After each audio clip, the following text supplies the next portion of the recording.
guys, welcome back again to my channel.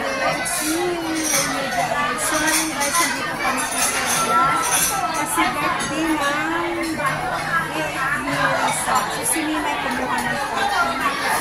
Kami lang tatlo guys. So yun guys, so lagyan na kami ng photo.